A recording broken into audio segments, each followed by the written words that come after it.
માંગરોળમાં કોંગ્રેસ બંધારણના ઘડવૈયા ડોક્ટર બાબા સાહેબ આંબેડકરના અપમાનના વિરોધમાં દેખાવો અને વિરોધ પ્રદર્શન સાથે ગૃહમંત્રી અમિત શાહના રાજીનામાની માંગ કરાઈ છે।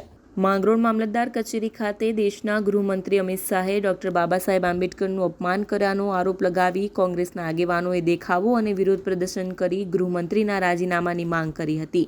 તાજેતરના સંસદના ગૃહમાં દેશના ગૃહમંત્રી અમિત શાહે બંધારણના ઘડવૈયા ડોક્ટર બાબા સાહેબ આંબેડકર વિશે કરેલા શબ્દ પ્રયોગ વિરુદ્ધ હાલ ઠેર ઠેર વિરોધ વંટોળ ઊભો થયો છે।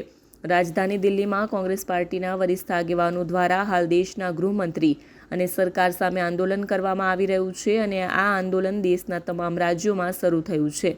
દેશના ગૃહમંત્રી તાત્કાલિક ધોરણે રાજીનામું આપે તેવી માંગ સાથે આંદોલન આગળ વધી રહ્યું છે।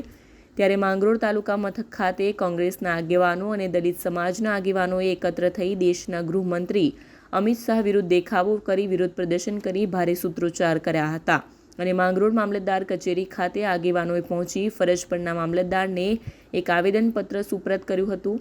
તેમણે જણાવ્યું કે અમિત શાહ એ લોકશાહીના મંદિર સમાન સંસદમાં તદ્દન હલકી કક્ષાની તોછડાઈભરી ભાષાનો શબ્દ પ્રયોગ બંધારણના ઘડવૈયા ડોક્ટર બાબા સાહેબ માટે કર્યો હતો, જેથી દેશના દલિત જ નહીં પરંતુ તમામ જાતિના લોકોને આઘાત લાગ્યો છે। દેશના ગૃહમંત્રી જેવા બંધારણીય હોદ્દાની ગરિમા તેમણે જાળવી નથી। કરોડો વંચિતો, દલિતો અને કચડાયેલા વર્ગના ન્યાયપ્રેમી મસીહા ડોક્ટર બાબા સાહેબ આંબેડકરનું અપમાન કરનાર ગૃહમંત્રી અમિત શાહ તાત્કાલિક ધોરણે રાજીનામું આપે તેવી માંગણી કોંગ્રેસના આગેવાનોએ પણ કરી છે। જય ભીમ। મારું નામ શૈલેષ પરમાર છે। હું તરસાળી નગરપાલિકાના લીગલ સેલના પ્રમુખ તરીકે આજ રોજ મામલતદાર શ્રી મંગરોળને અમિત શાહે ડૉક્ટર બાબા સાહેબ આંબેડકર વિરુદ્ધ જે અપમાનજનક ભાષાનો પ્રયોગ કરીને સંસદની અંદર આંબેડકર આંબેડકર આંબેડકર એવા શબ્દો ઉચ્ચારીને આટલા પવિત્ર અને એક સારા આપણા પૂજનીય એવા ડૉક્ટર બાબા સાહેબનું જે અપમાન કર્યું છે એ બદલ આજે અમે માંગરોળ તાલુકાના મામલતદાર શ્રીને આવેદનપત્ર આપવામાં આવ્યું છે, જેની અંદર અમારી માંગણી છે કે શાહ માફી માંગે અને મામલતદારશ્રીને અમે જણાવવા માંગીએ છીએ કે આ કાગળ રાજ્યપાલશ્રીને પહોંચાડે, જેના થકી લોકો જાણે કે બાબા સાહેબ આંબેડકર એ એવી હસ્તી છે કે જેમને ફક્ત અને ફક્ત આંબેડકર આંબેડકર આંબેડકર નામ ઉચ્ચારવું એ યોગ્ય નથી।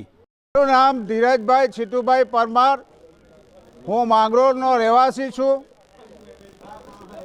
હાલમાં આપણા ભારત દેશની રાજ્યસભામાં આપણા માનનીય ગૃહમંત્રી સાહેબશ્રીએ આપણા બંધારણના ઘડવૈયા અનેક દલિત સમાજમાં જન્મેલા એવા ડૉક્ટર બાબા સાહેબ આંબેડકરને એમને ટૂંચ શબ્દોથી ટુસ્કારીને આંબેડકર આંબેડકર અને આંબેડકર એવા શબ્દોથી એમને નવાજ્યા છે, એને અમે ધિક્કારીએ છીએ। મિત્રો, ફક્ત દલિત સમાજ માટે જ આ બાબા સાહેબે બંધારણ નથી લખ્યું।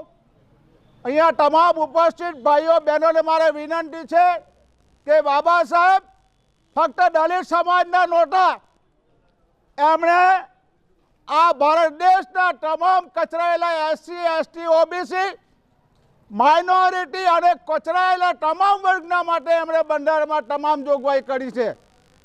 આજે તમામ સરકારી કર્મચારીઓ અને તમામ સરકારી કર્મચારીઓ મહિલા બહેનોને પણ જે રજાની જોગવાઈ આપી છે એ પણ બંધારણમાં આપી છે અને બાબા સાહેબે બંધારણ લખવામાં 2 વર્ષ 18 માસ અને 11 દિવસ એમને લાગ્યા હતા અને 27 દેશના બંધારણનું વાંચન કરીને પછી ભારતીયનું શ્રેષ્ઠ બંધારણ આપણને અર્પિત કર્યું છે।